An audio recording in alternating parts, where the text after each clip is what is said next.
There it is. Okay, so let us continue with Higurashi Arc 3. Still probably gonna get a little bit rough. But, you know what? I want to try to finish this arc sooner rather than later. Because then, we'll be on the final question arc. And then we can start the answer arc. Plural. Alright. Load it.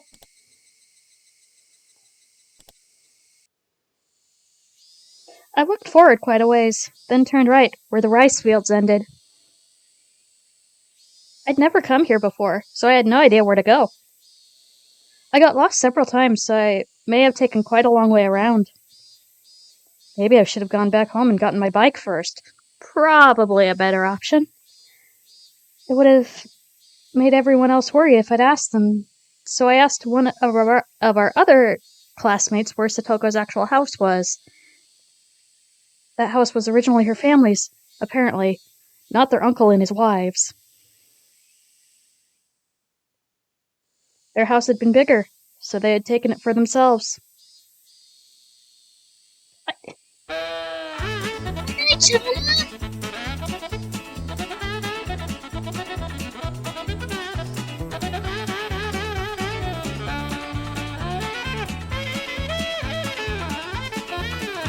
had no idea you were still going. I thought for sure that you had adulting to do, but thank you so much for the raid!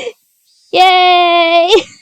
Hi everybody, if you don't know me, I'm Gin, I'm a variety streamer, and today we're reading Higurashi. We are on Arc 3, which is Satoko's arc.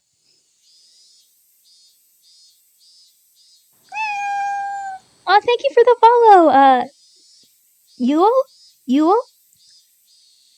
Hello, Yule Estria. Very cool, thank you, I appreciate it.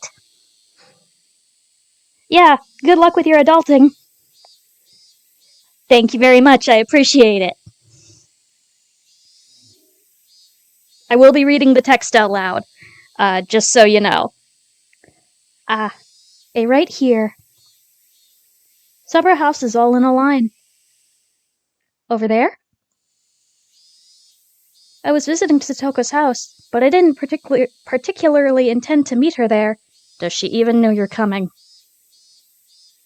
I didn't mean to spy on the enemy. Her mean uncle either. You totally do, though.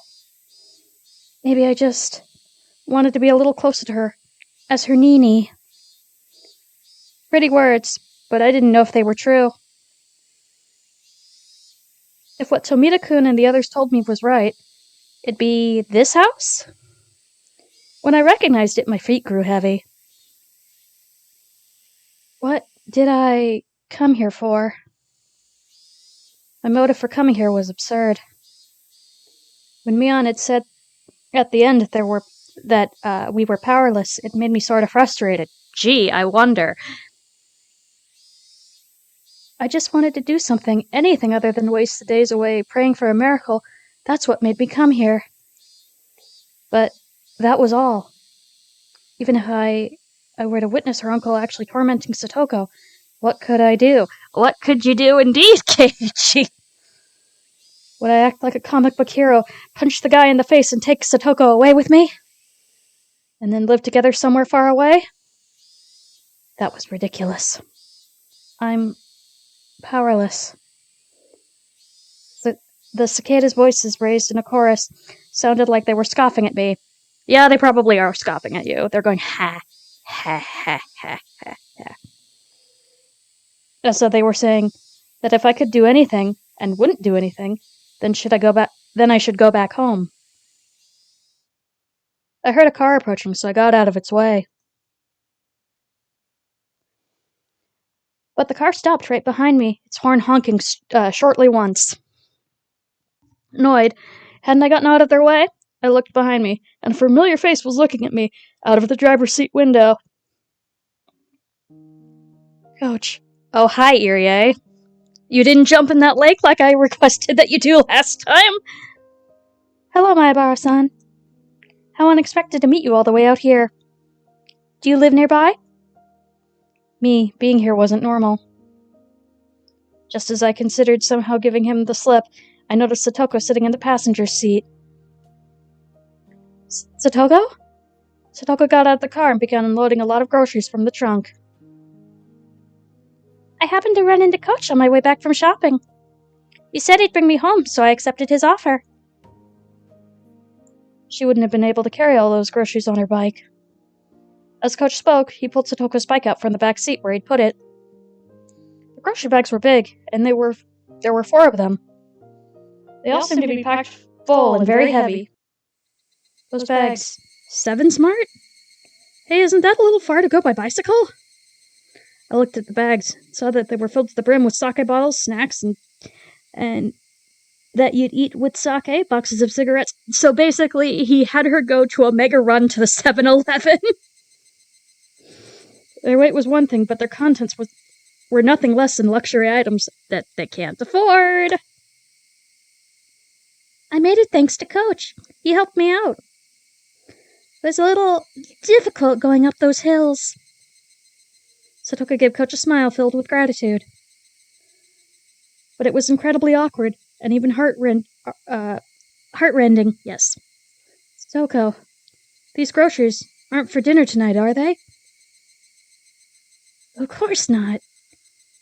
I do not drink sake, and I hate snacks. Of course I don't smoke either. He made Satoko go to a distant store by herself on her bike, so he could buy dumb shit like this? Yes! And what was the uncle doing right now, anyway? Does he have a job? Probably not. He must have been working up a good sweat at this very moment if he needed Satoko out by herself, right? If not, then how much has Satoko suffered for no reason? I hadn't intended to voice my feelings, but they may have made it onto my face. Coach might have noticed because he clapped me on the shoulder.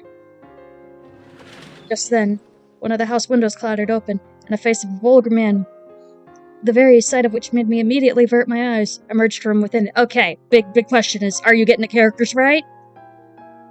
There were no self-introductions necessary. My gut told me that this was the uncle in question. First thing out of his mouth should have been words of gratitude for Satoko. Satoko! You left the heat for the sake on when you left, you half-wit. I'm sorry, but you told me to go right away. You idiot. All that brewing I did for nothing. Idiot. I'm sorry. Satoko miserably apologized over and over, bowing again and again. She could be perfectly described as a small animal. I had no idea what was happening. Satoko finished shopping for all her heavy stuff that wasn't even for dinner.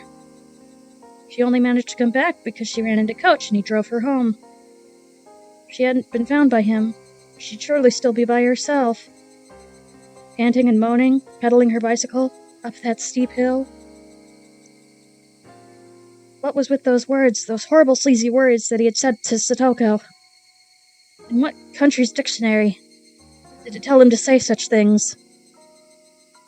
To a young girl who'd just finished shopping. My anger, of course, wouldn't reach him. The uncle displayed no interest in me, instead shouting at Coach. Oh, if it isn't Dr. Irie. Hello. Why don't you come inside too? We're in the last round, so you can get in right away. 100 yen per 1,000 points, and anything goes. No. I'll pass, thank you. I just ran into Satoko-chan and gave her a lift, is all. I'll be leaving now.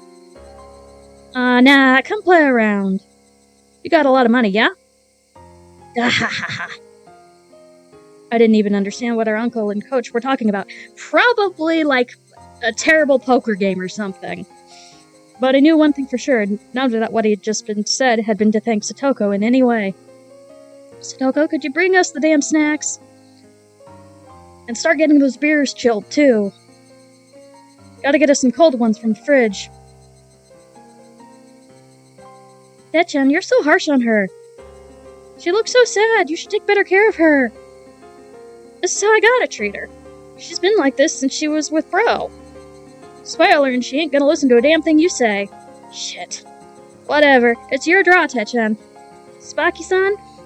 Declared Riichi too. Okay, so they're, Shogi? Sorry. You and Riichi again, Tsubaki? It looked like it wasn't just her uncle, some of his friends were over.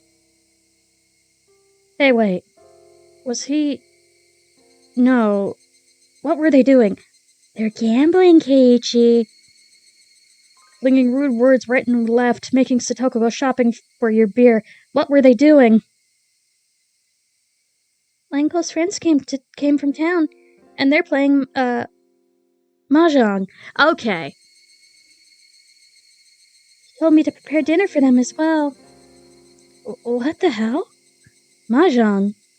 He called his friends over for mahjong, and none of them thought to bring snacks or beer? They were too busy playing, so they sent Satoko to buy them a crapload of booze from a faraway store. And the first thing he said to her was how she left the gas on? What the hell? What does this guy think he's doing? Who could get lost in some dumb game of mahjong and send Satoko to buy all this stuff? Even though Coach was listening, he pretended he wasn't. There was a line of heavy-looking shopping bags lined up on the ground next to the trunk. Maibara-san, you help too, please. You're a boy. You get to carry this heavy one. Coach, you're gonna let this slide? This is completely...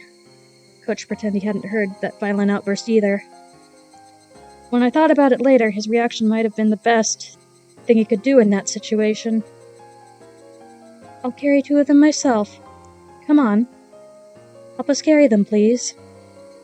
The bags were packed to the brim with bottles of sake and bar snacks. They were so heavy. And so filthy. So unfair. They weren't just heavy in terms of weight. They made me feel mortified. Nothing could have been heavier than that. Eiichi-san, there's no need to push yourself. I'll carry it. Satoko mistook my biting back the humiliation as grimacing under the weight and offered to help. Stupid. Don't underestimate me. Satoko had never looked down on my physical strength in the slightest. Coach, I'm sorry for you too. It must be heavy. No, not at all, answered Coach, smiling vaguely. Coolly. But I alone knew. Coach was an adult, so he just knew how to keep his feelings from showing. There was even more anger than I was feeling burning deep in his eyes. Well, it's heavy. Ugh. Shit.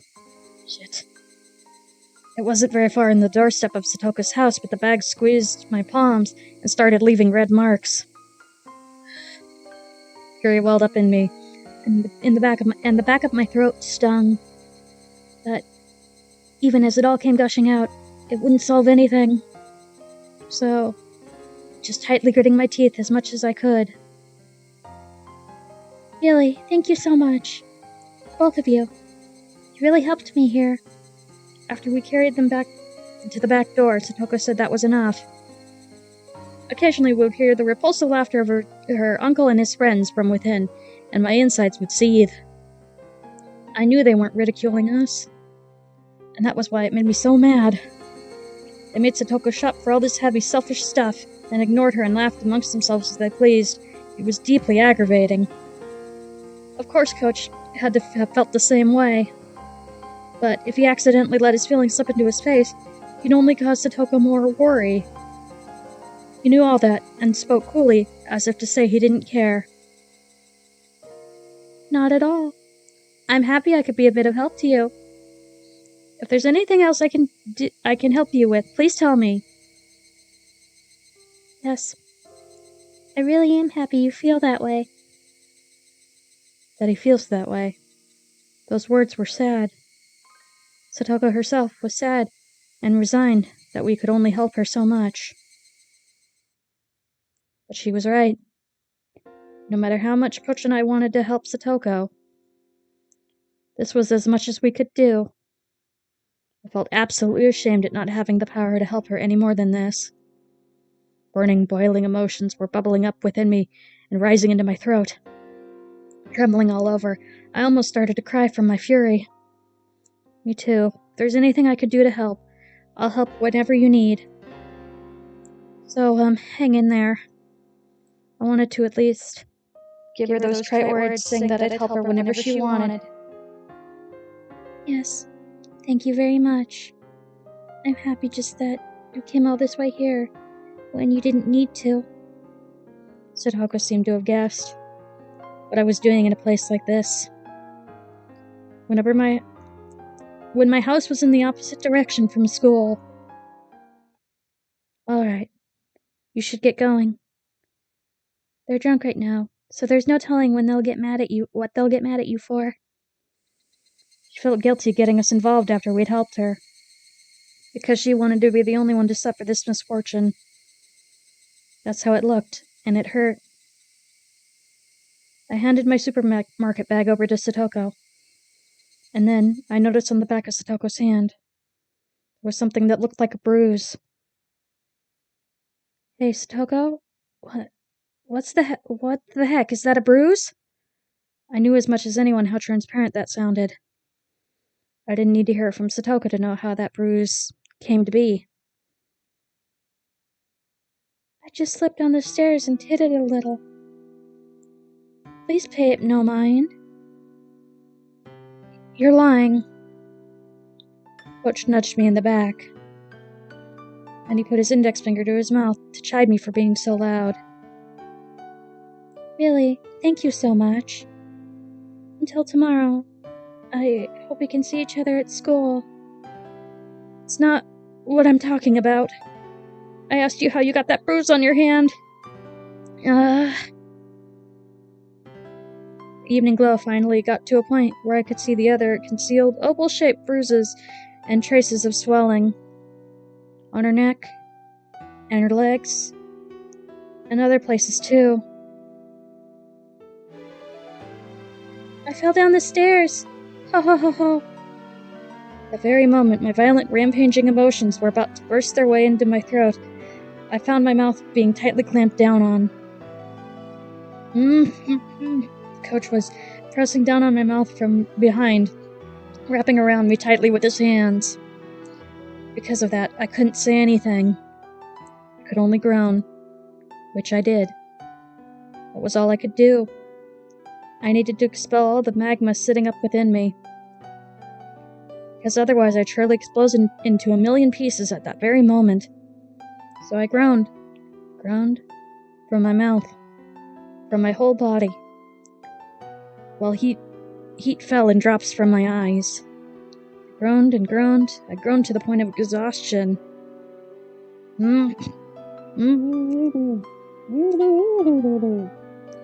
I wrung absolutely everything out of myself.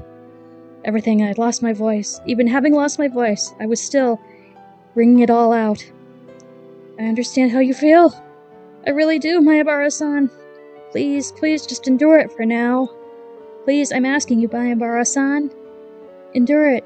For now, and then what? Huh? What would happen to her? To Satoko? Her body and mind were wounded, and she was being made to suffer like this. Can you not even let me howl in vain at it? Is that it, Coach? Are we this powerless? So powerless that we can't even fucking scream from the bottom of our hearts?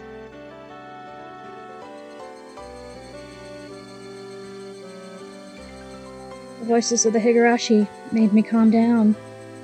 I didn't know how long it had been. Satoko abruptly gave a slight bow. Thank you very much, Keiichi-san. Satoko, you looked a lot like my real Nini just now. My real Nini may not be here anymore, but I have another Nini named Keiichi-san. Yeah, you got it. I'm your Nini. And when you're in pain, I'll help you no matter what. Your Nini will rescue you for sure. Satoshi Hojo, fucking idiot. For now. If not now, then when? Satoko, she's never been in more pain in her life. Well, actually. If her Nini doesn't save her now, then when will he? Why did you run away? Why did you abandon her? Why did you leave Satoko behind? You don't have any right to call yourself Satoko's Nini. Oh my guy, you have no idea. I won't run away. Huh? I definitely won't run away. I won't run away and abandon you like Satoshi did. No way. I will not abandon you. Slip. Tears trickled down Satoko's eyes. And then she narrowed her eyes into a smile. Goodbye, Nini. Satoko took her right hand and awkwardly waved to me. I'll be alright. My Nini now helped me so much. So I'll be okay. I'll do my best until tomorrow. I'll be okay. So, for today, this is goodbye. There was no way that I could say, bye, see you tomorrow. And then, from inside the house came a throaty, disgusting voice. Satoko! Could you bring us the snacks already? Okay, Nini. Get going already. I'll be fine now. Hurry. Let's go, Maibara-san. Staying any longer than this would be a bother to Satoko-chan. Coach, Nini's house is a little far away. Sorry to ask this of you, but could you take him home? Yes, I'll do that. Coach grabbed me by the collar, and with strength I couldn't have imagined him having, started dragging me away. And I, unable to oppose him, started getting farther away from Satoko. She waved her hand to us, expression still dark, and disappeared through the back door. Coach got into the car first and turned around on the narrow path and brought the passenger side door around to me. I know how you feel so well it hurts. No, I think I understand it even more than you. But right now, just for now, please endure it. She understood exactly how you feel. So, please endure it. If you don't... I know already. I'm sorry, thank you for before. I meekly got into the passenger seat. The car accelerated quickly and Satoko's house grew farther and farther into the rearview mirror. We made a wide turn and then I couldn't see her house anymore.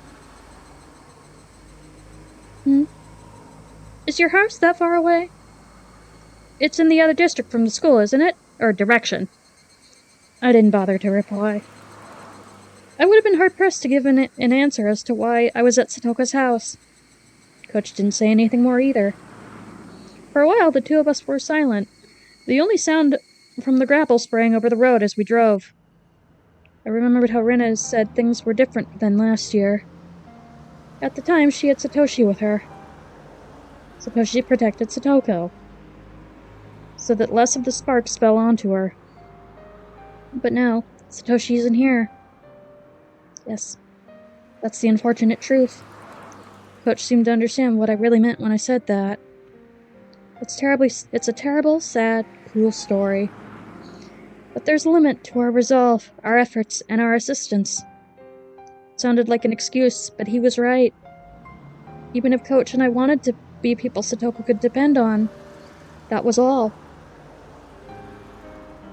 It ended at the front door. No matter how much I shouted that I would be her Nini, no matter how much I shouted that I wouldn't abandon her, and no matter how much Satoko called me Nini, I couldn't do any more than that. Where on earth could Satoshi have gone? Right, Satoshi was another story. Arc 6! Her actual brother, Satoshi, he was in a position to protect her far, far better than we ever could. That was the cold, sad truth of the massive gulf between Satoshi and us. I wonder, what's he been doing lately? Satoshi left home. I didn't know why. Maybe it was because of Oyashiro-sama's curse, or he disappeared, or something. In any case, he wasn't beside Satoko now. At the time, Satoko needed him to protect her most. He wasn't here. Why isn't he here? Satoko needs him now more than ever. A lot of people talk about Oyashiro-sama's curse, but the only thing I can say is that he ran away. One of my friends said that one day he just never came back. He ran away without even leaving so much as a note for his sister. Satoshi-kun had been doing his part-time jobs a lot.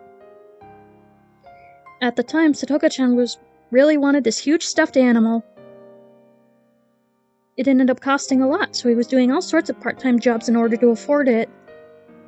Felt so strongly about it. Everyone was whispering about how he at least wanted to get his sister a nice birthday present, since she was being made to live in such a painful life with her uncle and his wife. In the end, he didn't use his savings for a birthday present for Satoko. Satoshi-kun disappeared, and the police looked long and hard. They found out that Satoshi-kun had withdrawn all his savings himself on the day he left. After checking all over, they began to think that maybe he'd used his savings to go to Tokyo. Tokyo? For what? Again, all I can say is that he ran away. He saved up all that money so he could run away? He was that selfish?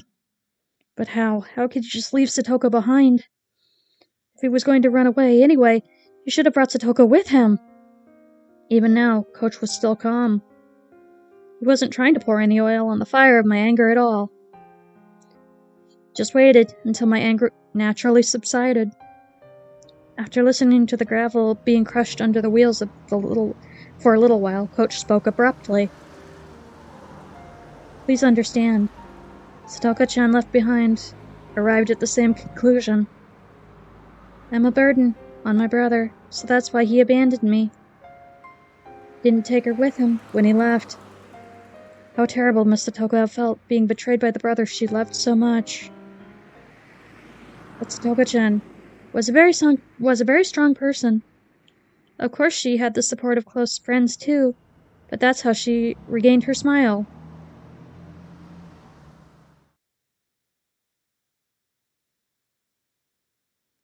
I recalled how Satoko had spoken of Satoshi so brightly when I was eating dinner with her and Rika-chan a few days ago. Yeah, it's only been a few days! At the time, I didn't think any more about how pleasant their sibling love had been.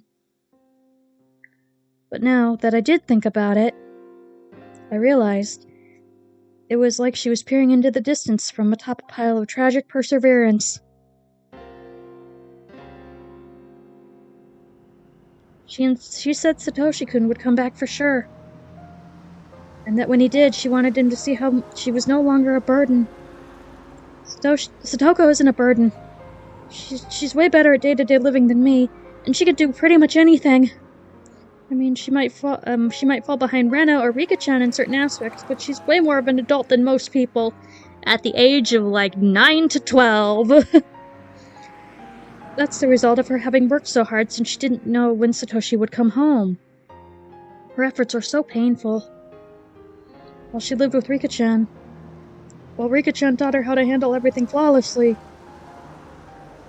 Also that she could welcome back Satoshi at any time, so that she could show him she wasn't ashamed.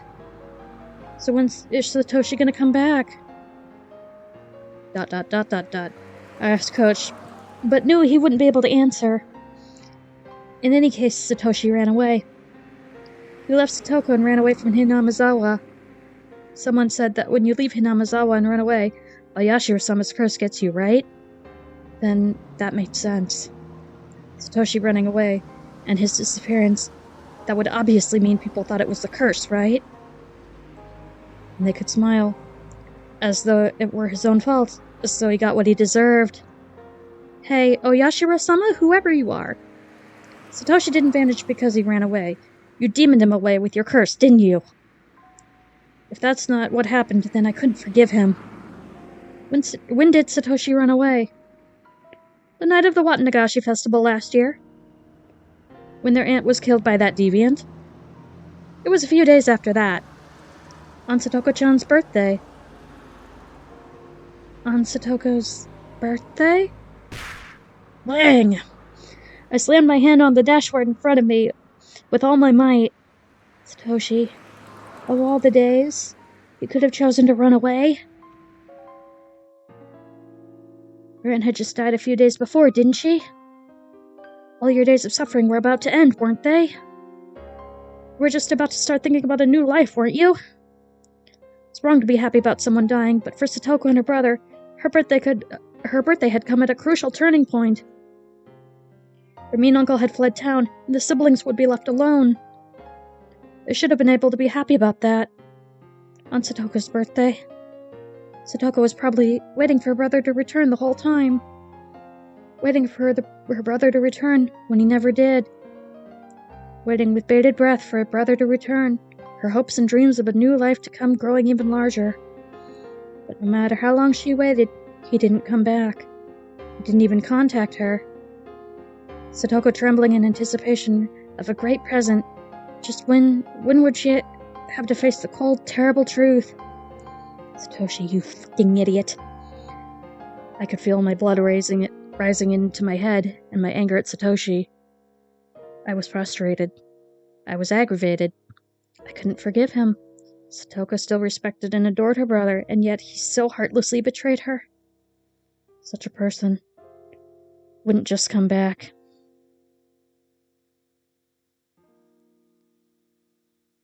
Oh, thank you so much. I was actually really nervous to start reading this series, so the fact that you're enjoying it makes me happy. Thank you for the comment. Such a person wouldn't just come back now, when he was needed most. Yes, no one would protect her. Not even her real brother Satoshi.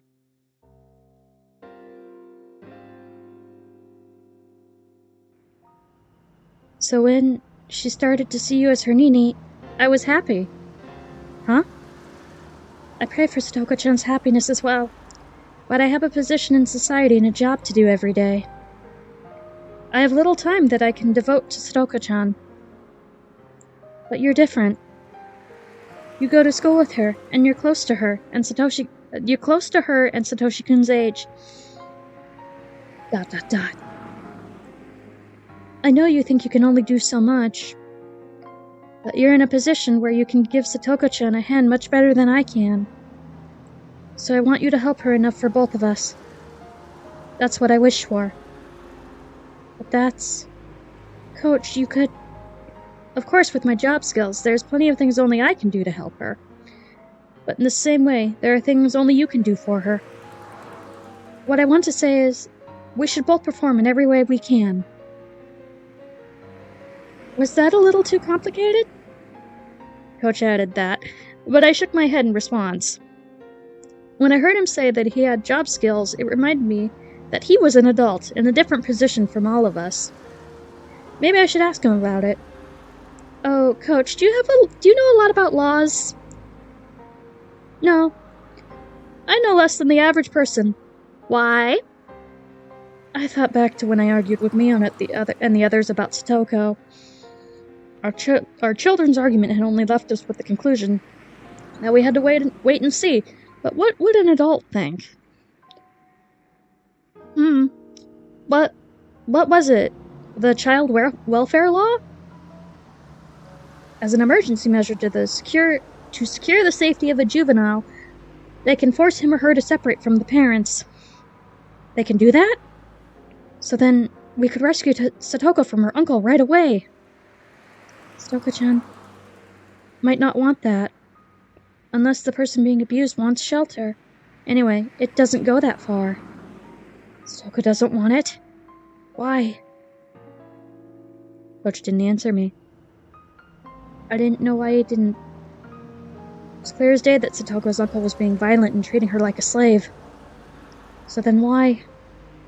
I clamped down on my frenzied emotions and waited, initially for Coach to answer. But he never did. It wasn't like he was pretending he hadn't heard me. I had to say, it was more like he wanted to explain, but couldn't put it into the right words. Satoko-chan probably thinks of this abuse as a trial. A trial? This isn't some weird religion we're talking about. You might not know this, but Satoshi-kun always looked out for Satoko-chan. She always relied on him, almost as though she was being utterly dependent on him. I'd known for a while that Satoshi had always protected Satoko from their aunt and uncle, but that was his duty as an older brother, not something to worry about. I think that may have traumatized her. Maybe she figured out that depending so heavily on her brother had made him hate her. And for Satoko, the current situation was a retelling of the story a little over a year ago. This time, Satoshi wasn't here. So I believe that now, she thinks something like this. She wants to overcome this trial by herself, without relying on anyone else. And that if she doesn't grow strong, then Satoshi-kun will never return. Now that he mentioned it, Satoko had never said a word about how hard it had been. Before, I figured she was being threatened not to talk about it, but I talked with everyone and they're wondering if we should report it to the Child Consultation Center. I have heard that a social worker was visiting Satoko-chan last year. Yes. In the end, they decided to wait and see, and we thought maybe that made her get tormented even more. That was, apparently Satoko-chan reported it herself. And the result of the abuse worsened, but was kept just out of sight. She was under even more torment, and the burden on Satoshi-kun for protecting her rose considerably. Huh? Could Satoko... She wouldn't have been thinking it was her own fault for reporting it, would she? Oh my guy, you don't even know how a child's brain thinks in situations like that. Ah! Coach nodded quietly. Satoko-chan would probably either hate it if you suggested reporting the abuse, or feign courage and say you didn't need to. And even if you reported it in secret, she'd probably insist to the social worker that she wasn't being abused. Satoko always acted tough and doesn't readily admit defeat, so I could imagine that easily. And there are strict limitations to this emergency measure. The Child Consultation Center would need permission both from the court and from the concerned party. If the abuse was known to the public, they could forcibly shelter her, even if she denied it. For Satoko-chan, that would probably mean losing.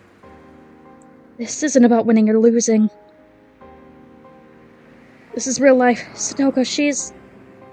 Back on topic. After that, they placed her under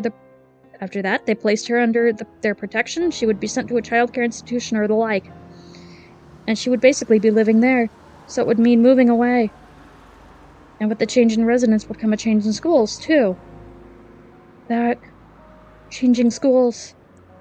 It has to be done. That's what it takes for her to be safe. Satoko-chan understands all these things. All the more reason for her not to want it.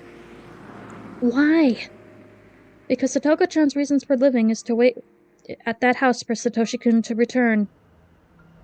She was a husk, an empty shell after being abandoned by a brother. How did she find her reason to live? Looking at it from Satoko-chan's point of view, rather than your own. I felt like he was trying to confuse me with that hard-to-understand roundabout way of talking, unique to adults. Point is that I couldn't do anything about Satoko wanting to stay in that house. And that I should watch until she gives in. In the end, no matter what I said, Coach himself was saying, to wait and see. I don't understand. What? If I feel that Satoko is really in danger, I will report it without asking anyone's opinion.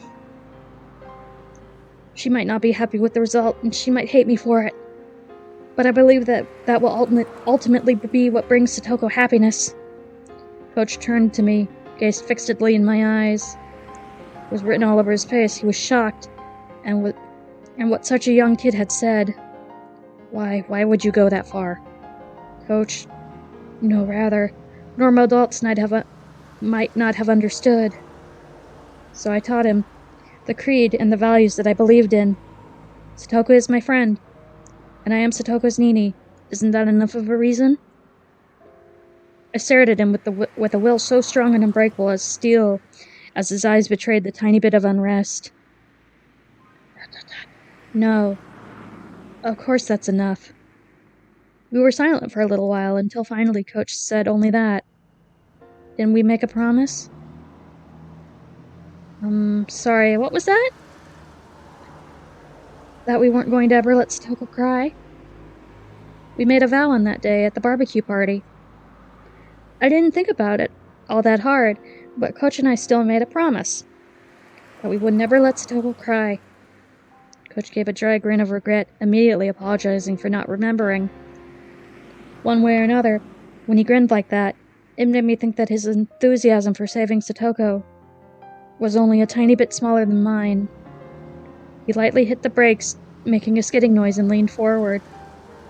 Could that be your house there? Oh, right, Maribara-san would live at the Maribara residence, wouldn't he? Yes! Before I knew it, we were almost to my house.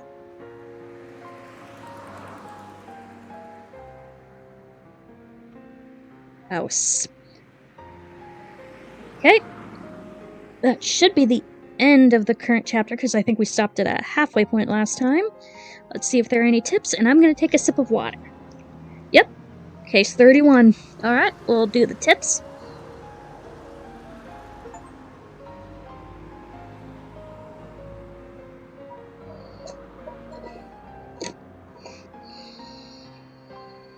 New tips. Case 31. December 1st, 1981. Prefectural Juvenile Warfare Division. Do not view, do not duplicate. Case 31, November 20th. That's my birthday. Satoko Hojo, blank years old. Resident, Hinamazawa Village, Shishibone.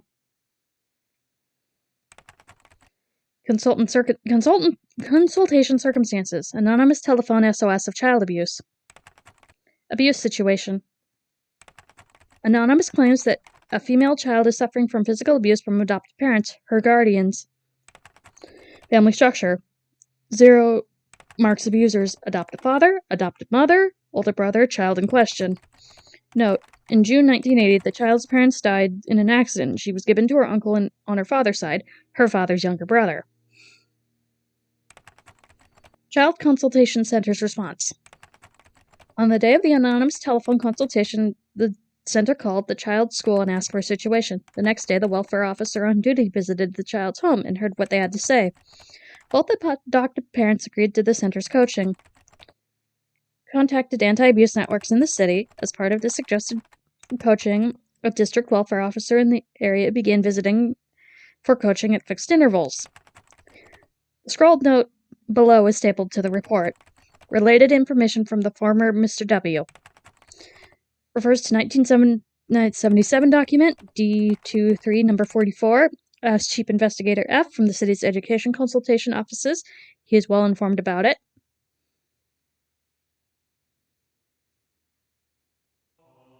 Okay.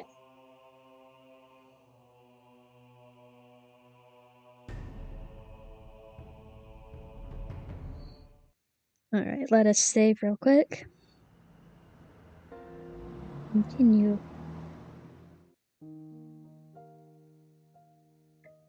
Wait, hold on. We will menu. We will save.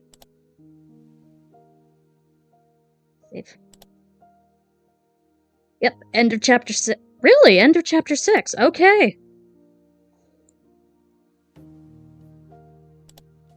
I went home and washed the day's sweat off in the shower. Normally I could reset everything by taking a shower and forgetting all the bad things. But that didn't happen today. There was too much to go through, Keiichi. I got out of the shower to find fresh underwear placed neatly in the laundry basket. Normally I didn't stop to think about it. But today, I felt happy at my mother's consideration. At the same time, however, it made me realize how much Satoko must be suffering. At the very moment I was appreciating the gentle kindness, Satoko might be being bruised by her uncle's cruel words.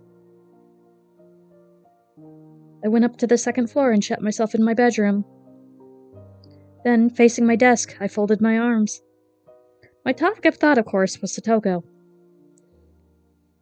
We'd thought that if we could just get a public agency to intervene in the right way, the problem would be solved. But with what Coach said, I didn't think it would be so easy. Satoko was obstinate, and she would stubbornly deny the abuse and try to endure it. And that would be an act of atonement towards Satoshi, who had protected her before, and then run away. As long as she thought that way, the situation wouldn't be so simple. But earlier, before Coach, I made a clear declaration. If I thought Satoko was in danger, then I would do what I had to. In the end, that meant I wasn't going to wait and see. Too. Nevertheless, I thought I'd drawn a clearer line than Coach or my friends had. The time came, I would report it. Or the phone. Given Satoko's personality, she might criticize me if she found out. But I believed it was ultimately the best decision. Wait, Keiichi Maribara.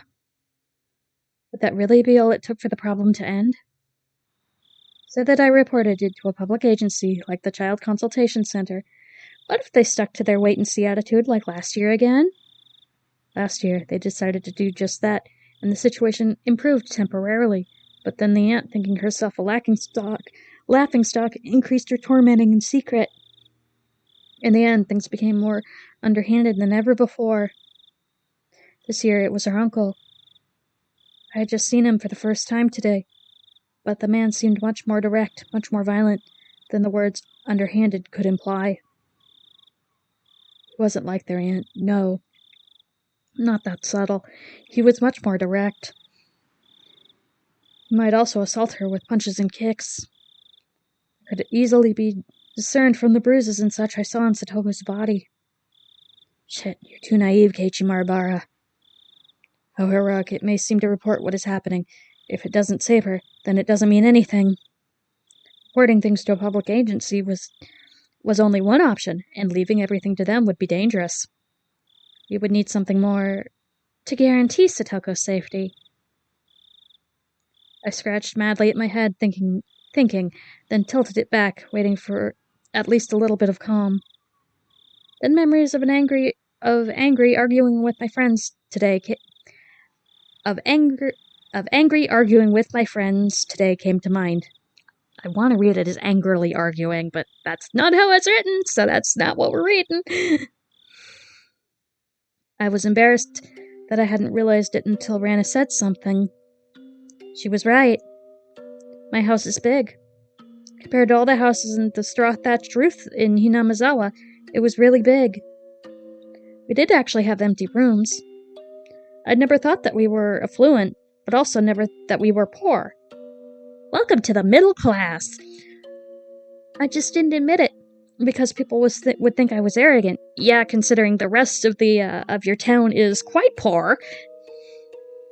But maybe my family really is wealthy. We had a few rooms we could lend to Satoko. The guest rooms are only used when people related to my dad's job come and stay every once in a while.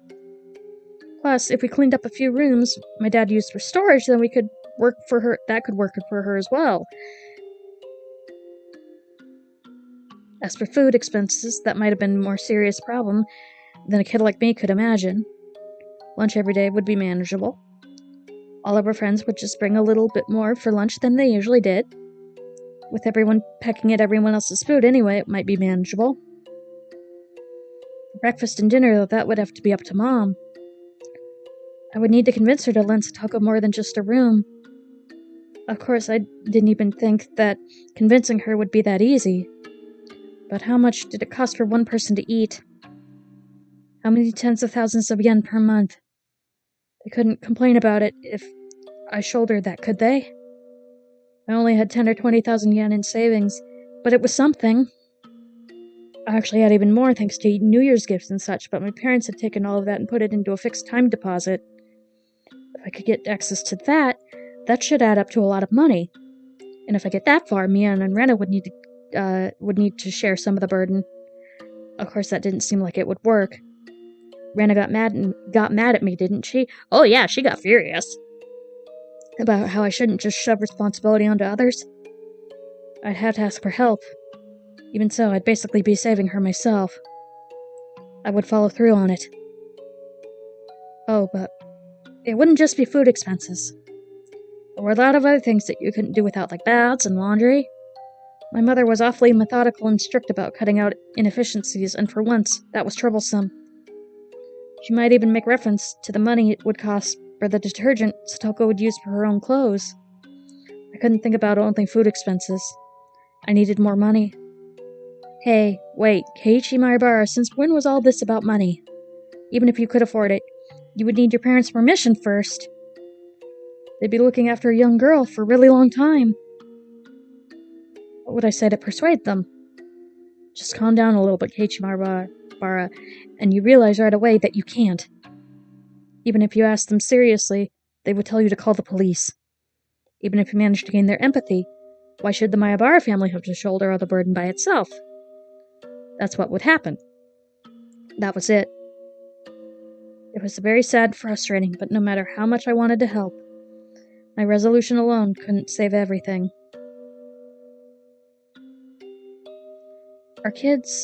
Are they really this powerless? I felt frustrated. I believed my feelings were stronger than anyone else's. I even thought they were stronger than Coach's. And yet, at that point, there were 2 knocks at my door, and Mom poked her head inside. Were you awake? I've been calling you for dinner for a while. Oh, yeah, I'm coming. As someone financially dependent on his parents, I shouldn't say this, but I just sat around doing nothing and food suddenly appeared.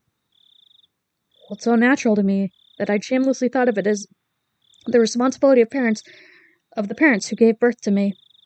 But when I realized that natural things was actually a privilege, I came to realize just how hard it was to grant that privilege to others. Even the boring meal in front of me, no better than it ever was, had more meaning than that tonight. There was food, 3 on the table right now, for Mom, for Dad, for Mom, and for me. I couldn't imagine how hard it would be to add another plate to this table. Think, Keiichi Maibara. If it was hard to make food for 4, then just think about how 4 people could eat food made for 3. Oh. I changed around the way I thought, and with that I began to think an unthinkable bold plan. That's right. I didn't need to get my parents' permission. She should just live here in secret. I got upset when I found out a while ago, but if I remembered right, if you climbed out the window, then shimmied down to the first floor, or to the gutter, you could get in and out of the house directly from my room. Satoko's physical ability far surpassed my own, so it would be even easier for her. And I hadn't thought about it, but her living here secretly was actually a necessity. Sir, you are fixating? Please stop it. If I only have to bring Satoko to my house when the public agency said they'd wait and see. In other words, if Satoko's uncle continued to be her guardian. If, in such a situation, word got out that she was here, her uncle would barge in and drag Satoko back with him. Her uncle was her rightful guardian, so my parents would hand her over without any argument, no doubt. So I needed to keep it a secret that she was living here. If it needs to be a secret, then having my parents' help would mean a lot, but gotta deceive your allies. Gotta deceive your allies first, like they always say. Okay. Persuading my parents was an unrealistic proposition, so I'll search for a way to have her live here in secret. Because what could possibly go wrong? When I was around, she would just have to be really nice and quiet in my room on the 2nd floor. The issue was the daytime. If she was hiding from her uncle, then she shouldn't go to school. It might be lonely, but not going out would be the better option. I could easily just teach Satoko the stuff she learns in her grade. Oh my goodness. This is a terrible plan. Actually, during school, I would mostly help the younger kids rather than studying my own stuff. During the day, I would need to go to school, so I wouldn't be at home. My parents respected my privacy now that I was a sage, so they wouldn't go snooping around in my room while I was gone. Oh, no. I think.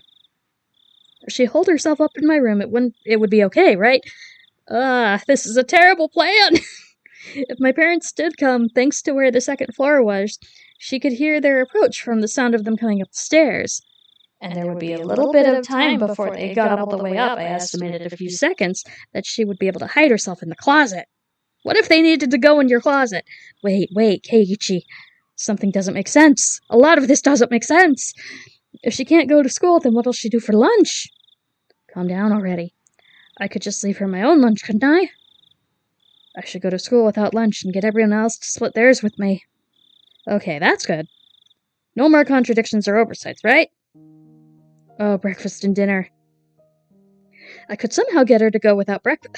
No! The growing child needs food. I can go with 2 meals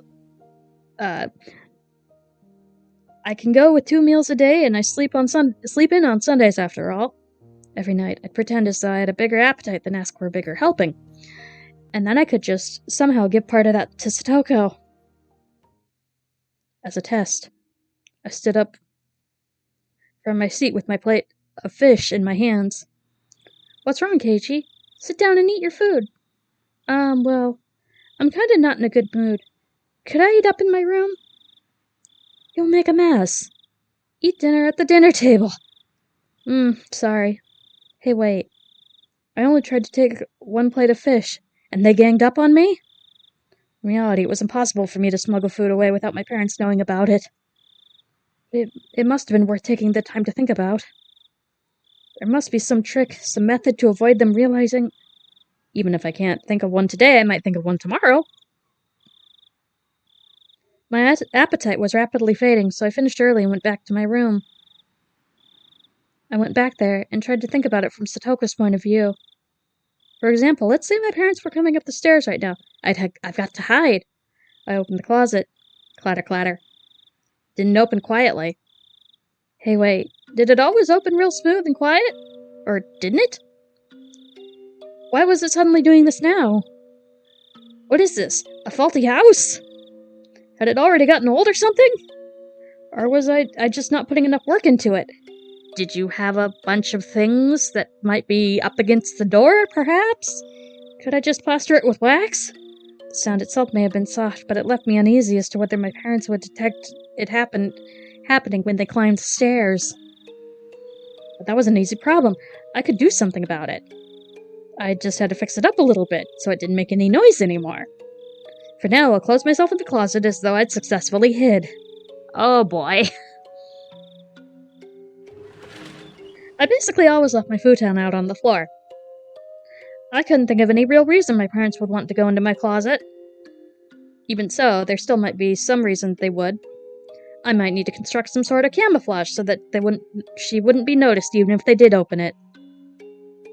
But the more she worried about that, the less time she'd have to actually hide, meaning it would be more likely to hear a noise. And then I suddenly had to go to the bathroom. Bathroom? I needed to use the toilet, so obviously, and yet such a fatal flaw. The only bathroom was on the first floor. It would be absolutely impossible for her to use it without my family realizing. I might need to set up a portable toilet like a chamber pot, I guess. Satoko would hate it, so she could go in my room. But the stench would be pretty terrible. Anyone sensitive would probably notice the smell without even coming into the room. The bath was okay, though. She could just take a bath when my parents were out. But I couldn't do anything about the toilet. Whether her stomach started to hurt, if my parents were lazing around downstairs, she'd be in trouble. It was then that I noticed I'd been clawing at my head with both hands. I sat down in the dark closet with my knees against my chest, like a normal person. I buried my face in them and tore at my hair. The more I thought, the more contradictions popped up. The more I thought, the more things have failed. And the more I worried, the more I was reminded of how little power I actually had. You are being an anxious boy. It's okay. My back started to hurt from staying in a cramped place for so long. But if I was to shelter Satoko, I would need to force her to feel this pain.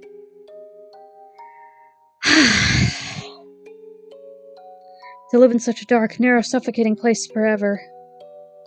It would still be better than being abused by your uncle, or so I wanted to think. No, there would still be a level of misery to what you're proposing. It got hard to breathe, so I gave in and crawled out of the closet. I looked up the clock, and to my surprise, it was 3:30 in the morning. How long were you in there? It felt like so little time, but it was also unbelievably long. When I realized that I was slammed in with a terrible urge to sleep, as if time had only just caught up with me. I didn't have enough strength to fight it, and I fell flat on my futon. Shit, I can't go to sleep like this. If I waste any time, that'll mean I'm taking the same wait-and-see attitude that Mion and Coach and everyone else did. I needed to keep worrying about how to rescue Satoko for a minute, even a second longer than everyone else. Isn't there a better way? Isn't there a better way? That's one phrase I spoke to myself, to swirl around and around in a spiral, and steadily took over my entire mind. For my last moments of consciousness, I thought. There were a lot of blind spots in what I considered, though, but I absolutely wasn't wrong in having those ideas. Tomorrow, I would suggest this bold plan to the others. Mion might be able to help somehow, and Rena was really sharp, so she might have a good suggestion. And above all, we needed to rescue Satoko once again, with everyone helping out. I felt pathetic for letting myself fall asleep. I'm sorry, Satoko. Hello, kitty kitty. Hello, kitty kitty. In other news, I am petting my cat. The ceiling blurred into view. It was hot. There was a thin layer of moist sweat on me.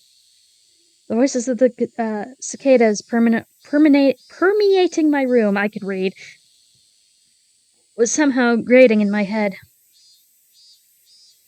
What? Today's not Sunday, is it? I remember today was a weekday, and I quickly brought myself to consciousness. And then finally leaped out of bed. The clock read a little before 10. I was totally late. When I wandered downstairs, my mom would get mad at me. There was nothing I could do, though. After reviewing the schedule for the school day for a moment, I subtly rearranged my stuff in my bags. I hurried to get dressed and went down the stairs. There was no sign of my parents anywhere. Maybe they were out somewhere together? So that's how it was. My mother had probably woken me up once this morning, but then I fell back to sleep without remembering it. And my parents, thinking I had gone to school, left. Something like that probably happened. I went to the front door as I expected it was locked. Looked like I was right. Hi, Nero, how are you?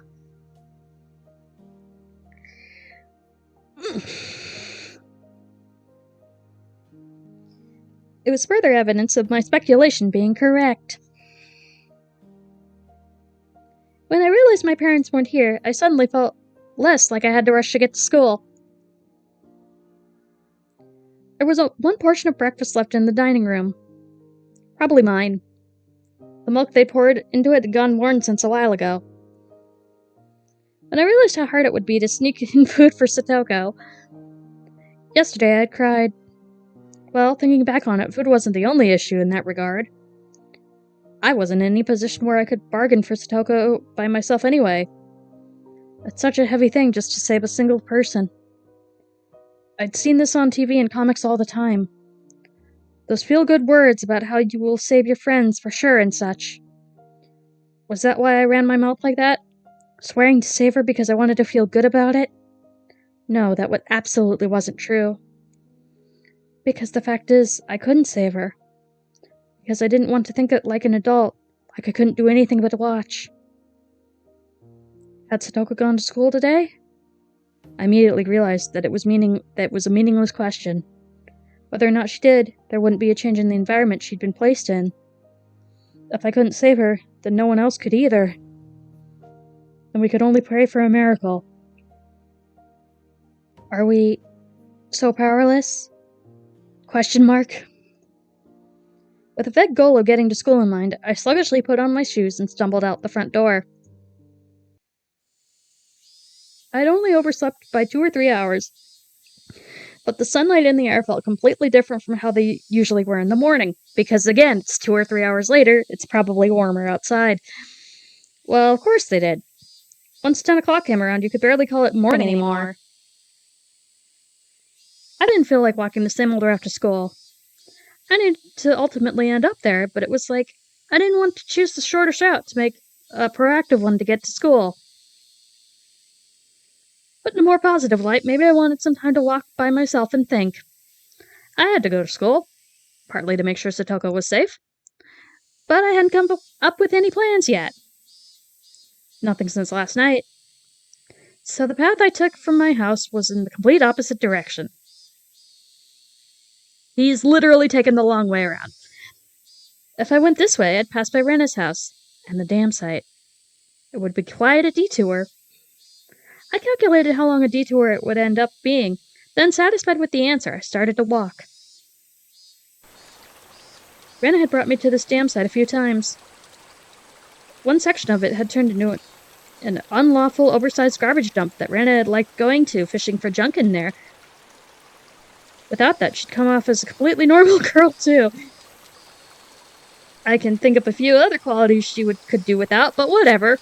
They're her charm points, Keiichi. The U quickly opened up wide, and I was hit by a strong wind. There was no shelter here at this big dam site. Maybe it was a good thing I came here, I thought. At the very least, it was more healthy to think about stuff in a place like this instead of my cramped bedroom. I took a deep breath and filled my lungs with rich, cold, unique air to Hinamazawa. Ring. I turned around reflexively. It was a bicycle bell. Considering where I was standing, I don't think I was trying to get me out of the way. They'd rung the bell because they wanted something from me. Oh. Hey, excuse me. You're from Hinamazawa, right? Hi, Tomitake. Yes, why? I've seen this person around a few times. Right, I remembered. His name, I think it was Tomitake? A freelance photographer who lived in Tokyo? Well, you're here. Things are gonna go downhill. He would zealously visit Hinamazawa every season to take pictures, or so Mion and the others told me, I think. Could you tell me about how to get to Furude Shrine from here? I think I left my map at the inn. I don't know where to go. The shrine from here? I knew where everything was in my head, but explaining how to get there was difficult.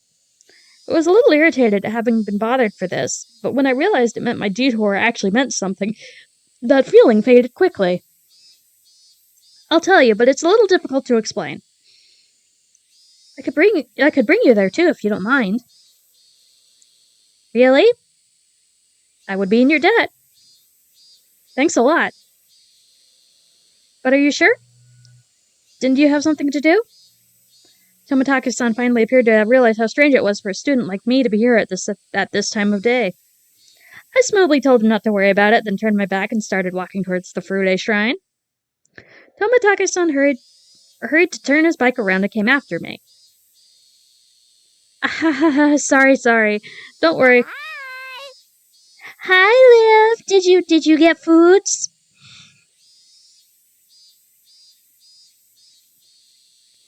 Don't worry, all guys have times when they need to split up from the pack and be lone wolves for a while. What a free-minded freelancer. Yes, good. Gonna take a sip real quick.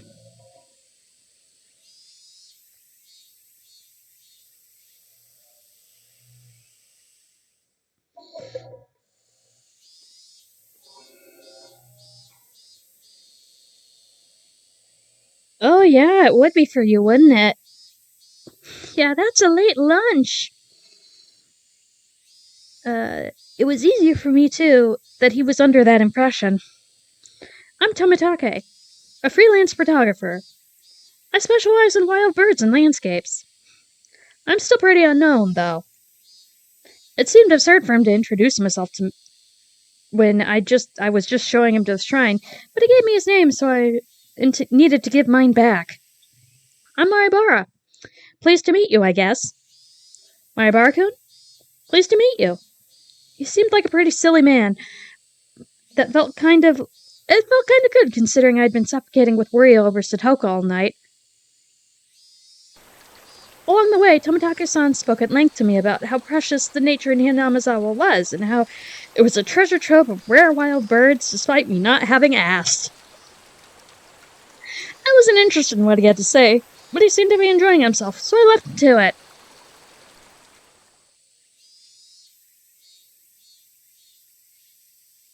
These steps will take you to the shrine grounds. Ah, there's an ad, so I'll take a little stretch break for a second.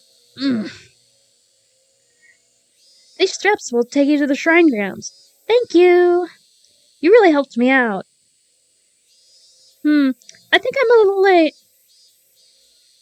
As Tomitake-san mumbled to himself, he left his bicycle nearby and started to climb the stairs quickly.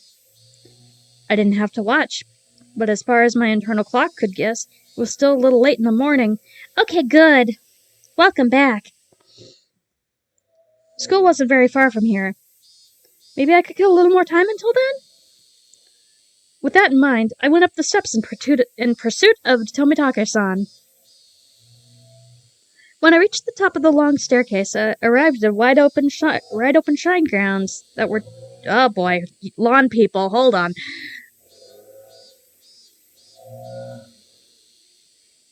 That were a little too grand looking for this tiny village. Tomitake-san, oh, there he is. It looked like he was supposed to be meeting someone here. Then he got himself lost and ended up being late.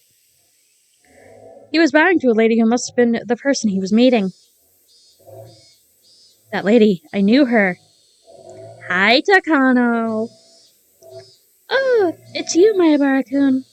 Hello there. Are you off from school today? What? Oh, Mayabara-kun, you followed me. Okay, good. I don't mind if it's just a background thing. It just sounds way louder to me.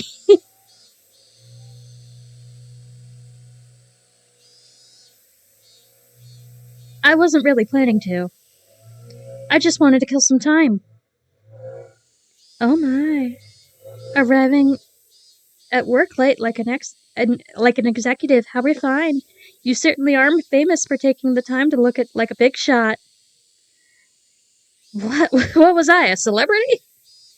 Well, she did say my name out of nowhere anyway. I was oddly concerned about what she meant by famous. Oh, you still can't remember my name? I remember your name, Takano. Hee hee. This is Mio Takano-san. She works at the village clinic. Mayabara-kun? You seem healthy, so you probably haven't been to the hospital much, have you? Hee hee. Now we're finally acquaintances. The next time you're sick or anything, I suppose I'll give you a little bit of special treatment. Hee hee. This lady named Takano-san, I kind of didn't remember her. Maybe we passed each other in the street a few times, but I was pretty sure this was the first time we'd talked. Well, this is Hinamazawa. Even if I don't know a person's name, it's not unusual for them to know mine. I glanced at Takano-san and saw that she had a bag and a camera. Are you photography partners? Was that why you were meeting each other? Oh, we're nothing like partners.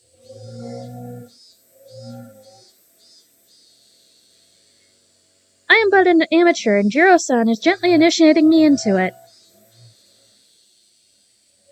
Right? That's not it at all. Takano-san is a quick learner. She could take pictures just fine without my guidance. I mean it. Ahaha. I couldn't tell which of them was ahead in the conversation. Well, they were certainly one couple you wouldn't get tired of watching. The festival is finally coming up the day after oh no, here we go. The festival's coming up, everyone. I hope I can take some good pictures for this year. I plan to take some shots of the setup tomorrow. I want to capture the festival energy shown by the preparations for it, too. Yeah, Knuckles, oh no, it's the one Nagashi, everyone. Brace yourselves. Oh, I just remembered. There's some festival called the Wat Nagashi or something the day after tomorrow on Sunday. Oh no. They hold a service with a pile of old futons in order to give thanks to Hinamizawa's guardian deity, Oyashiro-sama, I think. Oh, you're correct. You have quite an extensive knowledge despite having just moved here. We've been here before, Takano. Yes, it's a festival to give thanks to Oyashiro-sama. Hee hee. Yeah. Takano-san smiled, somehow meaningful, but didn't tell me what part of the festival to thank Oyashiro-sama needed to be laughed at. Cryptic as ever, Takano-san. But I wonder what will happen this year. You know what they say? If it happens twice, it'll happen a third time. It's already happened 4 times. I think there's less evidence that it wouldn't happen a 5th time, don't you think? I knew what they meant by the whispered exchange. On the day of the Watanagashi, a freak death always occurs, which people call Oyashiro-sama's curse, and a disappearance occurs that people call being demoned away. These strange events happened 4 years running, and the Watanagashi rapidly approaching, the day after tomorrow, marked the 5th. Oyashiro-sama puts a curse on the enemies of the village, eh? If that does happen this year, I wonder who will find themselves at gunpoint. Oh, and I always come here and pray and donate money whenever I visit. It won't be me for sure. Oh, is that so? They say Oyashiro-sama has been especially harsh on outsiders recently, you know. Maribara-kun may have only just moved in, but he's a proper member of Hinamizawa. But you, Jiro-san, are a stranger who only comes once a year. I wonder, will he let you go this year? Probably not. That's harsh. Tomitake-san was the only one with a pained grin, but we were all smiling, including me. Oyashiro-sama was the one who used the curse to kill people involved with the damn construction project 1 year after the next. Killed the damn construction manager. Killed Satoko's parents for supporting it. And the next year he even killed her aunt. If the demoning away was part of the curse, then you could add Satoshi to that list of victims. As I thought about it. Ah, you stinky Nero. Let's be on that thought while I take a sip.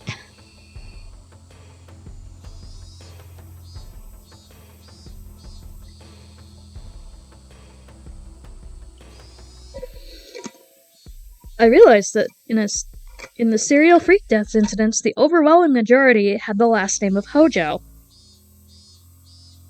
Half of the deaths and disappearances did come from the Hojo family.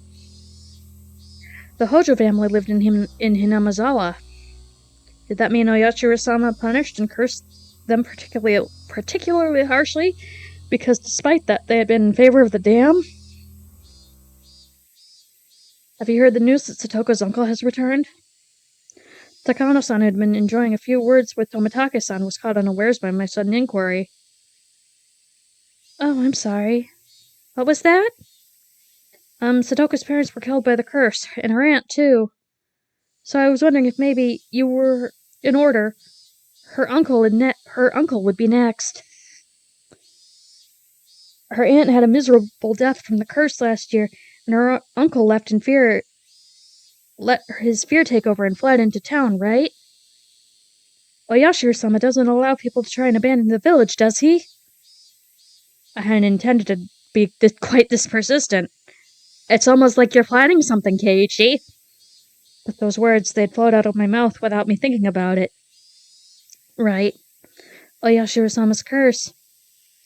I didn't believe in something so unrealistic, of course, but the fact that every year unfortunate accidents and incidents happen to enemies of the village, like Takano-san said just now, it happened 4 times. No one could say that it wouldn't be a 5th.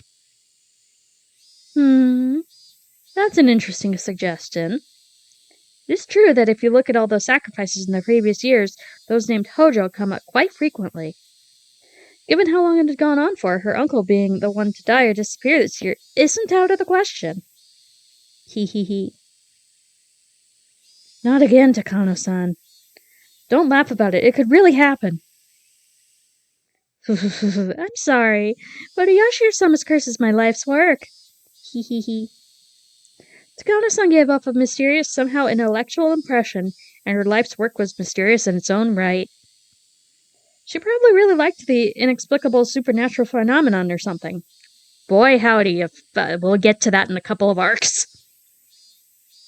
Takano-san, you seem like you'd know a lot about Yashiro-sama. Give me your honest thoughts. Given that he's a Hojo and that he's returned, what are the chances that her uncle will fall to the curse? My what? You seem like you really want this uncle of hers dead. Hee hee. That's not... It is, though. Ah ha ha ha. I wonder. It all depends on the whims of God. My Barakun, do you know the true identity of Santa Claus? Huh?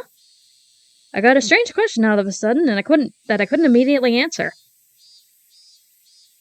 What, don't you know? It's your daddy. Daddy's in everyone's family. It could also be the mom's. What?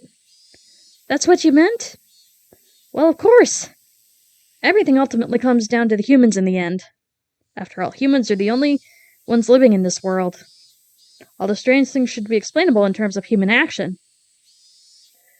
I felt like I put that somewhat strangely, but Takano-san was not as dissatisfied with that reply as I might have guessed. Oh, it's impressive that you've caught on to that at such a young age. You're right. Strange things that happen all over the world of man are all caused by man for his own benefit. My Barakun, I'll ask you again then. This time it's not Santa Claus, but a Yashiro-sama. Do you know anything about who a Yashiro-sama is? Takano-san took a step forward towards me and gazed into my eyes as she asked. Santa Claus was really the parents of every family's children. Spoilers for Santa Claus! If lionizing that legend was a corporate tactic to try and profit during Christmas sales, then what was Yashiro-sama really? Oh, didn't you already say? There was only humans in this world. Everything can be explained by human actions, right? Hee hee. My Barakun, keep this to yourself, okay? String of freak death incidents attributed to Yashiro-sama's curse. Takano-san's view is that they may be premeditated homicides performed by the people of Hinamizawa based on some kind of ceremony. No, don't misunderstand me. My life's work is to research teachings, thoughts, and cultures from the viewpoints of folklorism. I don't really care all about who the culprit really is. Just keep that in mind, please. I could tell at least that she was saying some crazy stuff. If I were to liken her statements to a meal, it would be sort of like she just tried to stuff a whole plate of duck into my mouth, and now I couldn't say anything. To understand that in the first place, you have to go all the way back to ancient times where Hinamizawa was called Onigafuchi, or the Demon's Abyss. The transcendents who lived there believed themselves to carry the blood of demons, and so they were only half human. Takano-san having entered her home field, I leaned forward and began to speak in ridiculous manners. Tomitake-san realized she was overawing me and interrupted for me. Please stop info dumping on the child. Takano-san, you can't just chatter about that stuff to my Barakun. Look, he's really confused. Oh my, are you? If you want to hear more, ask me anytime. I have heaps of those grotesque stories that boys your age seem to love hearing. Thank you. If I feel like it, I will. For now, I safely gave my refusal. Kano-san seemed a little unhappy that Tomitake had rained on her parade, but she stopped talking about it then. Even so, it was still a very interesting story. That Oyashiro-sama's curse, which we thought as strange freak deaths, were really homicides. Perpetrated by the village. Well, I mean, if you thought about it logically, it would have to be. People wouldn't be dying because of a curse. Someone's obviously killing people and making it look like one. Indeed. As for who, it might be safer not to try and find out. You seem like you know, Takano-san. You may not have proof, but you seem like you believe it. Oh my, why would you think that? I just kind of felt it vaguely. Didn't seem like her extreme passion for this research could be explained by just things being taboo or being safe and easy. This person loved walking through the profound forbidden abyss of risks and taboos. Let's leave it at that, Mayabara-kun. I just helped you escape, and now you're trying to talk about Oyashiro-sama again? I got you out of this conversation, child. Why are you trying to go back in? I wanted to take a nice walk, and while it's still cool. Tomitake-san seemed a little disappointed not to be able to go on his date like he'd planned since I had brought up this weird topic. But right now, there was something I wanted to ask just for a little bit. And that was about whether Satoko's uncle will be chosen for the curse this year. If he was, then another miracle would happen just like last year. A terrible incident would happen again, but it would release Satoko from her unfortunate circumstances once more. Well, I do have a few suspicions as to the kind of people who would probably become involved, of course. It's a natural, inevitable conclusion for anyone who has researched the history of Onigafuchi village. Who do you mean? What would I do if I knew? If I asked the question to the other me, deep inside, but got no reply. How enthusiastic. What would you do if you knew? Nothing, really. Want to bet? If I found out, you might get into danger yourself, you know? Maybe the 5th year's curse would be you. Hee hee. Takano-san, toying with taboo, gave a devilish, satisfied smile, as though nothing in the world would be more amusing. She was probably trying to tease me, but I didn't feel like going anywhere with her little game one bit. You like to talk pretty big, but you don't really know yourself, do you, Takano-san? I felt a tinge of irritation at Takano-san's roundabout way of speaking, but those emotions escaped my mouth like water flowing through a strainer.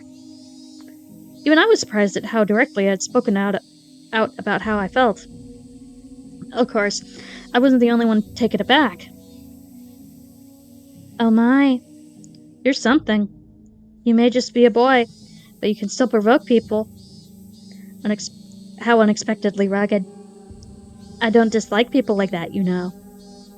Takano-san's tongue poked out of her mouth, and I was convinced that it was a long, thin, and split in the middle like a snake's. Alright, I'll tell you then. But you have to promise me 3 things first. 1, not to regret it, no matter what I tell you. 2, not to tell it to anyone. 3, not to tell anyone I told you. I gulped firmly and nodded. Tomitake-san made an exaggerated expression of distress, gave a dry, vague smile, and lit a cigarette. He's like, I am not dealing with this! Please tell me. Who's putting this curse on people? Who is it? Who's deciding who gets cursed? And after that, I finally realized what I wanted to know.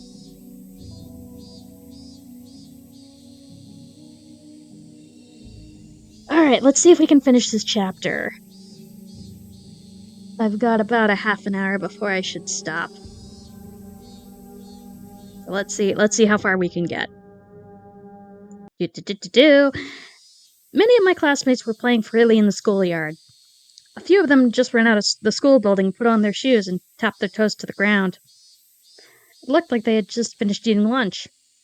From the time-manipulating standpoint, I guess I succeeded. Oh, Mayabara-san! Are you okay? A few girls noticed me and came running over. It was only natural they were worried. You'd think if someone wasn't there in the morning, they'd be up for the rest of the day.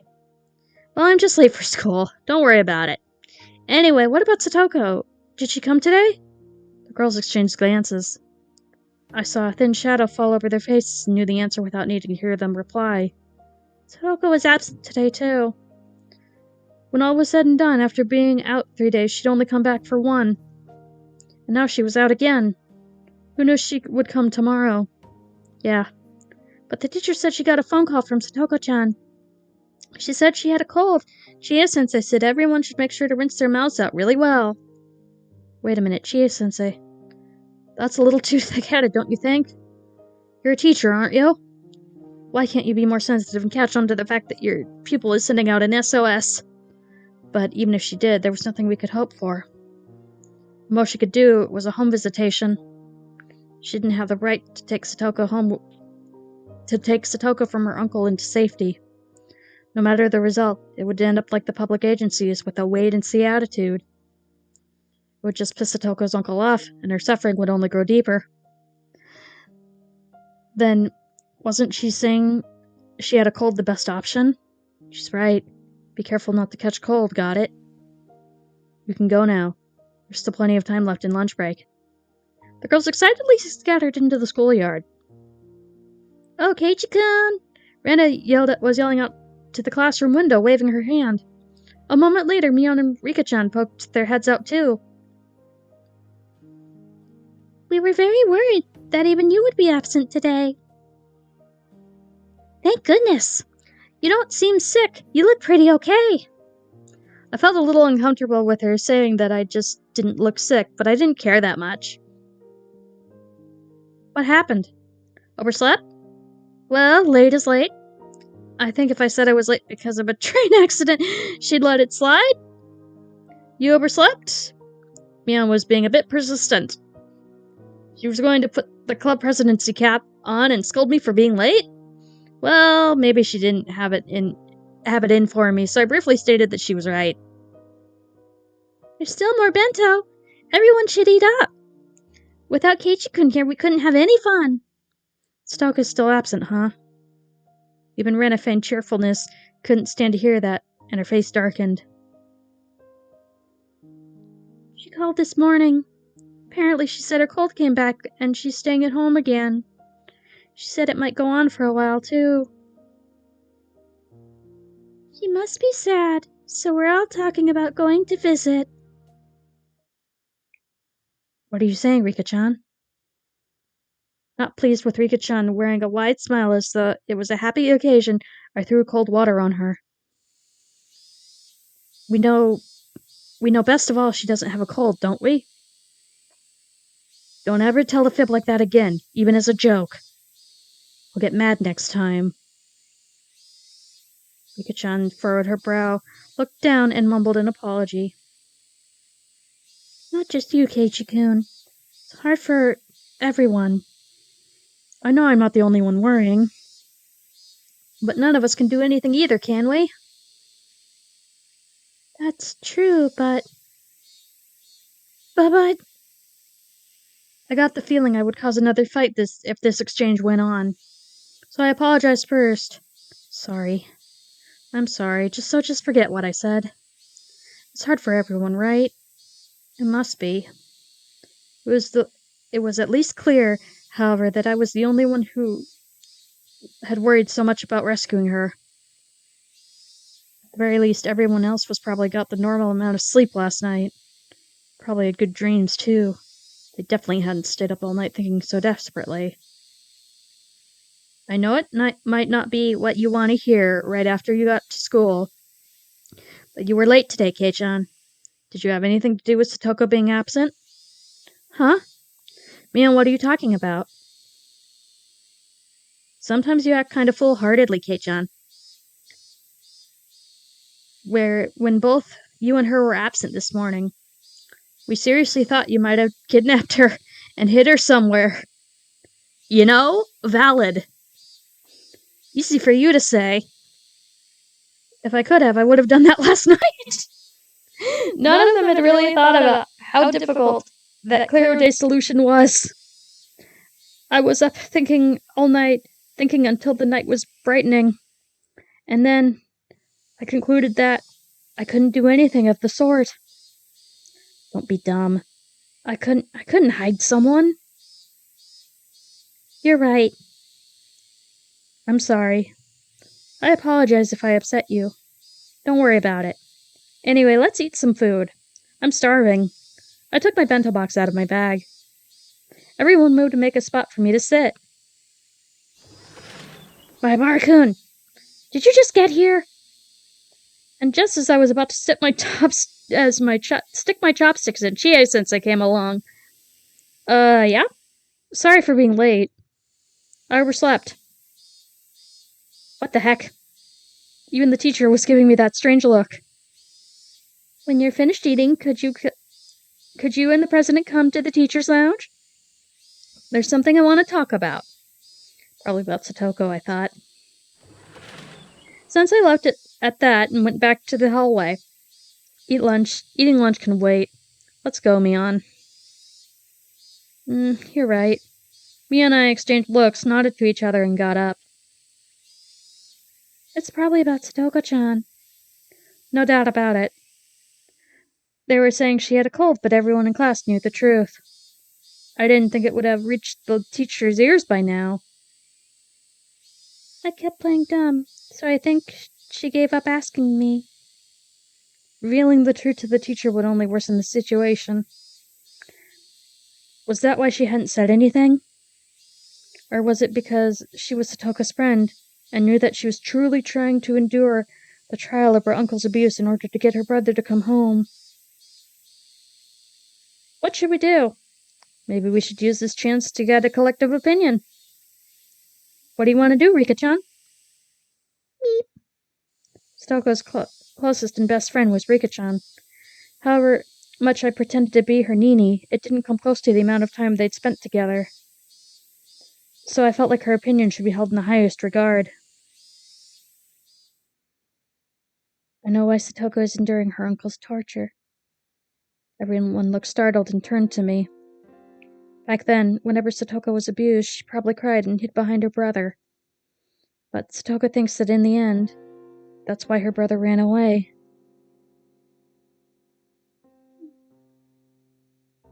Who did you hear that from? Coach, I bet. I nodded quietly. Satoko believes her brother will come back if she can withstand the abuse. Maybe that's why she's trying to push through. But that assumption has nothing to do with Satoshi coming back. It hurts to say that about Satoko, but it's the truth. Everyone hung their heads. Everyone was thinking the same thing. Satoko probably wouldn't be happy no matter who helps her. She wants to withstand everything with her own strength. But is it really right to respect that? I don't think it is. Even if Satoko hates us for a while, I think it will come time when we need to save her against her will. And I think that time just might be now. I told them all about what I saw and how I felt when I went to Satoko's house yesterday. Chikun, so you think we should tell someone? Of course, only after we're sure that reporting it to a public agency would guarantee her safety. Without being sure of that, it could just get more dangerous for her instead. It's a difficult problem. You think we can get a definite promise out of the teacher? I had no confidence. But we had to try. Meanwhile, Rika-chan had her hand raised for a while as if asking for the opportunity to speak. I will leave it to Keiichi. What? Is that okay, Rika-chan? Keiichi is thinking about Satoko more than anybody else here. If Keiichi thinks we need to tell someone, then I have no complaints. Thanks, Mion. Rena, are you okay with that?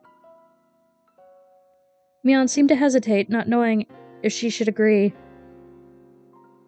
But when she saw Rena's firm nod, she made up her mind and did the same. Okay. Let's go, Mion. Right.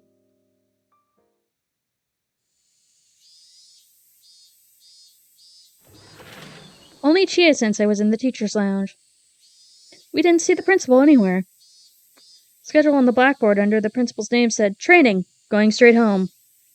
Our principal's sense of justice was just too strong.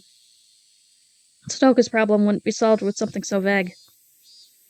Maybe it had a stroke of good luck that it wasn't we had a stroke of good luck that it wasn't here. When the teacher saw Mion and I come in, she closed the door, closed up her curry bento, saving the rest for later. Sit over there, please. She told us to take a seat in the chairs directly in front of the principal's seat. I hadn't sat in this chair since doing the paperwork for transferring in. The two of us sat there uncomfortably before the teacher walked over carrying a notebook and a ballpoint pen and sat in front of us. Barakun, you were absent this morning. Did something happen? I'm sorry, I overslept. Really? I have no reason to lie. She narrowed her eyes at me in suspicion. Now I was sure of it. She wanted to talk about Satoko. In any case, I think you two already know, but your friend Hojo-san has been away frequently lately. Neither Mion or I had anything to say in response. But the teacher proceeded, not minding. Would you happen to know anything? There are some people in class spreading bad rumors. Mion looked down and remained silent as though she was being lectured. She sent me a quick glance. Everybody had made up their minds. They'd be leaving things to me. Mion-kun? Or you, Maebara-kun? I won't get mad or anything, okay? If I know something, I just want you to tell me. Sensei, can we ask you a question first? She must not have anticipated the response. She looked surprised. I don't know what the rumors are going around about Satoko in class, but if those rumors happen to be true, what would you do, Sensei? Well, what would I do? If it's true, then she's being abused by her uncle. Then I can't leave it alone. Can't leave what alone, exactly? What would you do? Sensei's eyebrows shot up.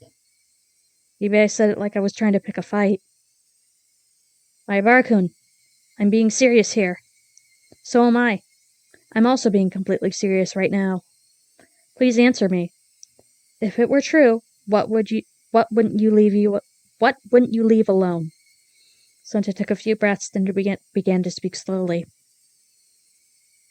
First, I'd have to visit Hojo-san's house to confirm the situation. Her uncle might get mad and drive you away, though. Well, okay. Let's say you did meet with Satoko and her uncle. Then what? Then I'd ask whether it was true. Once I got the facts, I'd go from there. Please stop talking so vaguely. What exactly would you do? Even despite my tone being so provocative, Chie-sensei bit back her emotions and listened calmly. I thought then that she was a good teacher. Chie-sensei really did have her students' best interests at heart. But she didn't have the power or authority to save Satoko. If she let her sense of justice run away with her, the situation could get even more complex. Sensei folded her arms. In a few moments, she closed her eyes as though mentally concentrating. And when they opened again, there was a strictness in her eyes I'd never seen before. There's a law called Child Welfare Law. It clearly states that abuse against children will not be allowed, no matter who it is. So it would seem. Then what? I'd contact the prefecture's Child Consultation Center. You said that just now. I would be turned away, didn't you? Child welfare officers can bring the police with them if the situation demands. They will not submit to intimidation. How many days would it take after you contact the social worker and submit the paperwork for her to be saved? It would be the same day. The job is to guarantee the immediate safety of children. I know that. That's if they decide there's an urgent need. If they didn't, then they'd have to do the same. Then they'd have to do the same as you. Blah blah blah blah blah. They'd go from there. They'd just wait and see, right? They'd just watch. It would make Satoko-chan's uncle's mood sour, and Satoko would be stuck with him there. Hey, Chan, that's going a little too far. I'm not lying, am I? Last year, the year before, whatever. That's exactly what happened. When the child welfare people came, isn't it? That's what happened then? You and Sensei would know about it a lot better than I would. I had said too much. I didn't need Mion to tell me that. I was talking crazy and itching for a fight. I was supposed to be telling her about the situation only after I was sure we could save Satoko, but I basically told her everything right from the start. Chie-sensei looked at the clock, stood up, and picked up her phone at the principal's seat. Hello? Put me through to extension 3455, please. Is that okay, Kei-chan? Is this really okay? I was too late. The dice had been cast. Now we could only pray. Oh, thank you for answering my call. I'm Chie, a licensed teacher at the Hinamizawa branch school. Would Director Watanabe happen to be in the guidance office? Yes, that's right. Something urgent came up, so I'd like to contact the principal as soon as I can. Yes. Thank you. Please tell him immediately.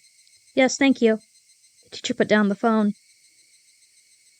and tilted her head back and took a breath, like I always did. I'll ask the two of you again. Are the rumors going around the class really true? Yes. Yesterday I went to Satoko's house and saw for myself how bad it really is. You can leave the rest to me. I'll definitely do something for Satoko-chan. Something? Please stop saying such ambiguous things. Not something. We need to save her. They ended up deciding to wait and see again. How would you plan on taking responsibility? While I was yelling, the phone rang. Sensei snatched the receiver up first. Hello? Oh, I apologize for interrupting your training. Yes. Actually, it's about the issue with Satoko Hojo-san? Yes. Sensei waved us away, telling us we could leave now. Mion went to leave, but I held my ground. I had a responsibility to make sure she stopped saying such vague and ambiguous things. If I didn't, it looked like she was going to say anything substantial, then I'd tell her the truth, even if I had to steal the phone from her. Yes. No, I haven't contacted them yet. Yes. I haven't confirmed it, but it seems pretty bad from what the children are saying. It's not just pretty bad. Do something about it. Right now. If you're going to report it, I don't care who you tell. But I swear, if I end up just waiting and watching, I will never forgive you. They yelled angrily at Sensei and the principal on the other end. I wanted to somehow, some way, convey to them just how dangerous her situation right now was. I understand that. I will tell them as much. Mion-kun, please take Mayabara-kun back to the classroom. Please take him away. Yes, ma'am. Let's go, Kei-chan. We should leave this to the teachers now. Bet a promise. Till the very last moment I glared at Sensei. Chie-sensei was being pressured by the likes of me. Idiot, this isn't the time to feel pressured. Now's the time when you give me a firm nod that'll set my mind at ease. Even so, we already left things in her hands. At this point, we really can't do anything but pray. Bang. Mion shut the door to the teacher's lounge. At the end of the... Okay, cool. I think that's the end of the chapter. So we'll get through the tips, and then I'll find somebody to raid. Hooray! I actually made good progress. Article. Statistics from the Ministry of Health and Welfare. Cool. Let's read the tip.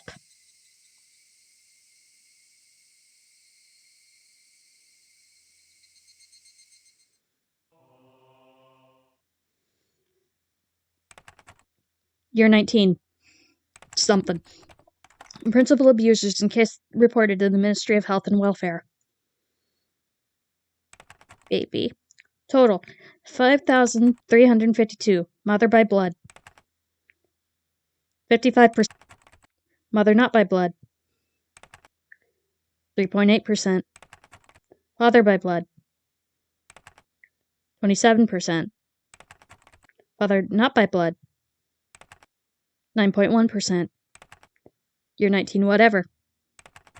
Instances of types of abuse in cases reported to the Ministry of Child Welfare. Total 5,302. Physical abuse. 51.9%. Neglect, abandonment of child. 32%. Psychological abuse. 8.6%. Forbidden from going to school. 1.4%. Sexual violence. 5.8%. Oh dear.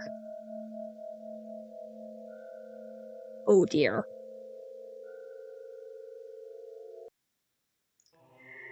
Woof. Okay, on on that note, we're gonna think happy thoughts, and we're gonna save, because that should be the end of chapter 7. Yeah, end of chapter 7. But yeah, thank you all for coming. Yeah, we're gonna think happy thoughts.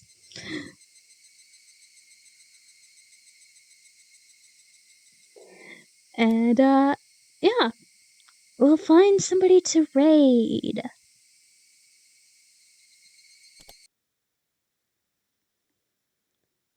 Ba-ba.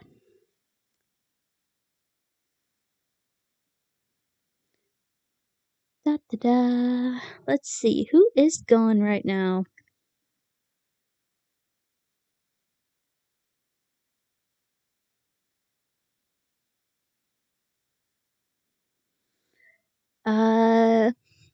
You know, let's go to Jemmy.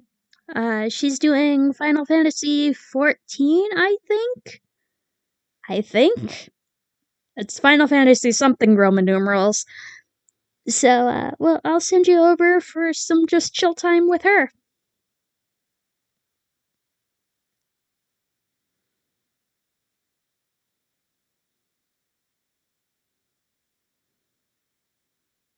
Okay, raid message.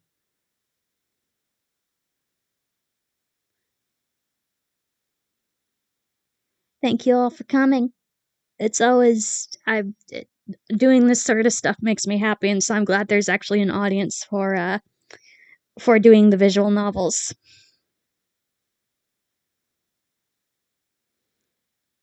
So yeah, we'll do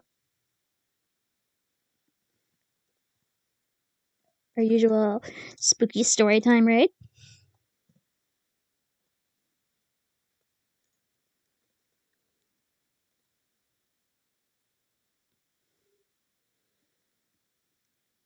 And that'll be the raid message.